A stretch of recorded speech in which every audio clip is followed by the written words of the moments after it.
On today's episode of the RN to Writer Show, we're sitting down with aspiring nurse writer Sheila Burns and giving her feedback to improve her letter of introduction.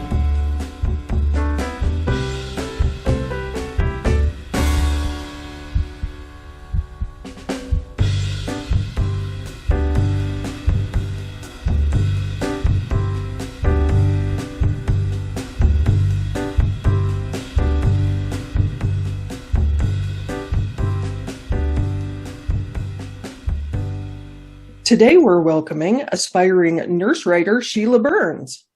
Sheila has been an RN since before Google existed and came to the US from Scotland in 2014. She has a wealth of experience in varying healthcare settings and most enjoys getting the boots on to work on the front lines. I love that. Welcome, Sheila. Thank you. Hi, it's lovely to be here. Tell us a little bit about your writing career so far, and also just for the audience's edification, we're going to be critiquing your LOI today. So yeah. Tell us a little about your writing journey so far. How far along are you? Well, it's kind of short, the journey, but I guess it's been ongoing for years. I just didn't realize I had one or I was on one. But I think I started being interested in writing when I saw some stuff just in the usual social media areas, and I thought, there's a job there being advertised. So I actually started writing for one of the CEU online companies for nurse credit hours, and I did a couple of articles for them. And, I got paid and it was exciting and my name's online and you're like, oh, look at this. But I thought there must be a better way of doing this because this took hours and hours to do. And that was when I came across RN2 Writer and I thought, wow, that's the content writing. I never knew anything about that. And I thought, I wonder how I'm going to get going with this really and not have to spend what felt like I was doing studies for my master's course all over again when I wrote those articles. So I'd written 3 articles. It taken me hours. It probably wasn't very profitable because I was so slow or so particular, maybe. and then I saw the content writing and I thought, wow, that sounds really interesting. But like most nurses, I guess, I don't know anything about the market, how to approach editors, things like that. So I contacted Miss Hanes right here and it was like, just so helpful. And I thought, I need to give this a go because I really enjoy writing, but I don't want to spend weeks doing one article. So here I am. That's wonderful. What a wonderful story. And how great that, you saw something, it clicked with you, it inspired you to go down this path. Because as you know, I'm sure RN to Writer is on a mission for nurses to own healthcare communications because I just think that we're the best at it. And it sounds like you've made a really good start already on your career. Like so many nurses, as you said, this is a totally unknown industry. Definitely. Just like healthcare is an unknown industry to many people that nurses are experts at. And so it's lovely to demystify this for nice people like you. So let's get to the critique. So the first thing I want to say, Sheila, is this is a very strong first attempt at an LOI. I mean, it gets all of the essential information in there. So let me read it for our audience.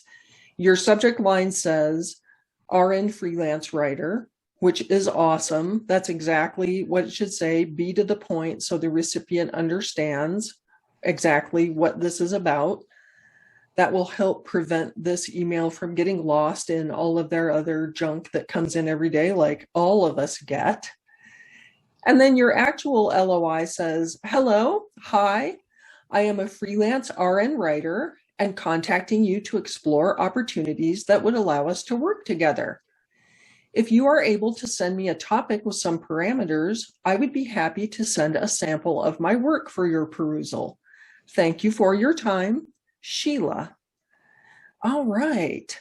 Well, this starts off strong, and I think we can improve it. So let me get into giving you a little bit of feedback here.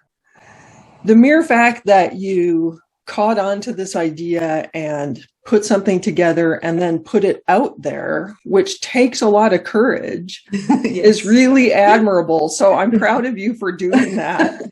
Your email subject line is spot on. And the reason I say that is because the people who are receiving your email are inundated every day with all kinds of junk.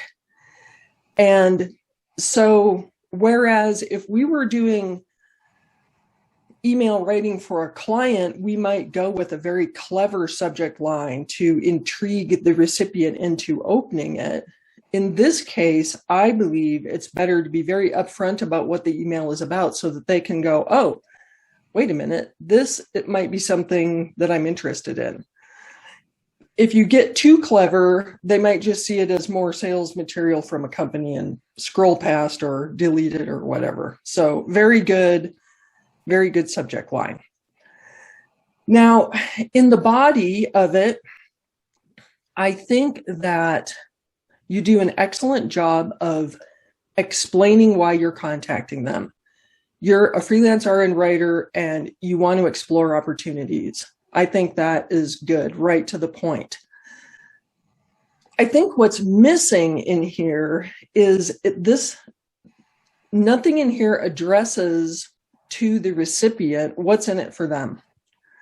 And as much as we like to think that people are all generous, the truth is everyone is insanely busy and doesn't have time to fool around with vague requests or even helping other people. Like, to be perfectly blunt, the recipient probably doesn't care that you want to write for them.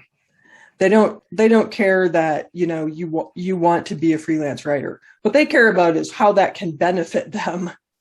So in here, I think what we want to emphasize is what we call pain points. I think that you need a few sentences in here that touch on not only how your services can benefit the recipient, but why they want that benefit. So in other words, a question that nurses always have for me is, how can I possibly know the recipient's pain points? Like, I don't know what's stressing them out during the day, right? Yeah. But what I say is maybe not. I mean, most of us have not worked in the content marketing industry, for example. So we haven't sat in the recipient's chair. We don't necessarily know specifically what's stressing them out, but we can generalize because most of us have known nurse managers. Most of us have known administrators in healthcare, and those people are frequently stressed out. Why? Well, for one thing, because they're tasked with all this stuff that they don't possibly have enough time in a day to accomplish, right? Mm-hmm. So we can assume that that's true of anyone we're contacting. Another thing that content clients sometimes struggle with in their writers is a lack of knowledge of very specific things in healthcare. For example, if you're approaching a company to write patient-facing blog posts, it's possible, we can speculate that if they've hired non-clinician writers to do that in the past, that those blog posts haven't necessarily performed as well because they're very generic, because that writer has never sat in an exam room with a patient, has never talked to patients, doesn't really know what the patient's pain points are the way a nurse does. So the way we would put this into an LOI, let me see if I can actually type it in here. And I would put this at the front. I would lead with the pain points and the benefits. So you can say something like, it may be challenging for you to create all the content you're tasked with creating in a day. And I would love to help you with that. This is just a very simple pain point, time crunch, benefit. I can take some of that off your plate. Now we've answered some of that, what's in it for me business, right? Mm-hmm. As you go on, you can also, if you have researched the client a little, which I hope you have, like, we have to walk a fine line between over-researching and wasting a lot of time at that, with doing a little research so that maybe we can have an understanding of the type of content this client produces, because that will also score points for you. So let's say that you're approaching a university medical center and you know that they publish patient-facing blogs. You can say something like,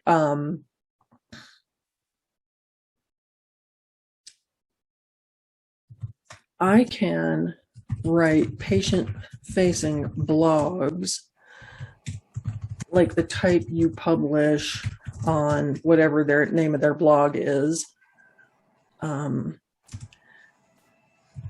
create more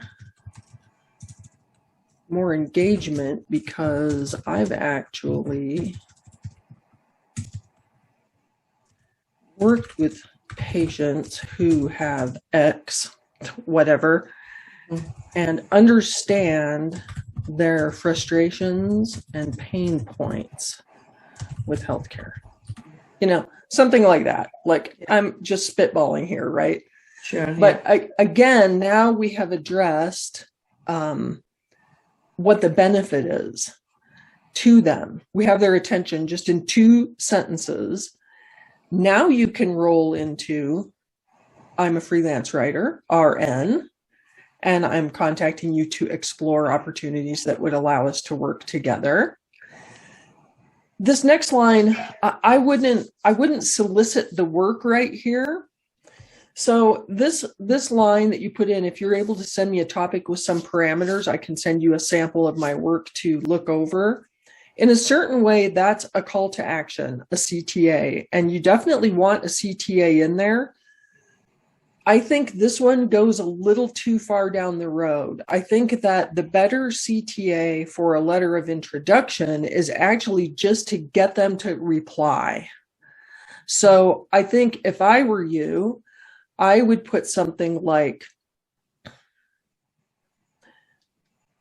please respond to this email so that we can explore. Well, you already said explore.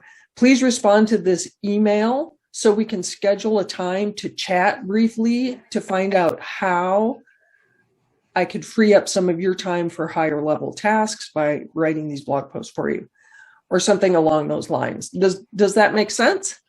Yes, it does. Yes. I had left it shorter because I thought it was good to leave it short.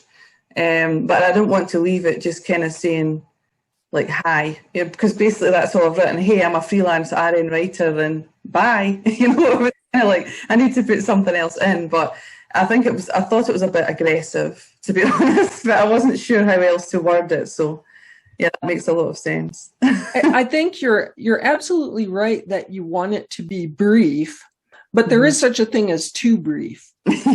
And I think that it's difficult for nurses or anyone who has primarily worked in W-2 jobs to make the transition to what to say when you're now contacting a prospective client.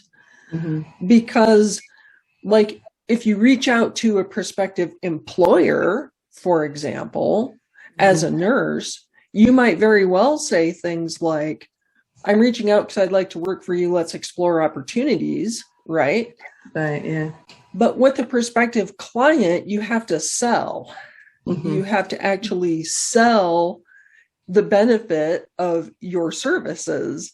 So yes, brief, but not quite as brief as that one was. I think 5 to 7 sentences.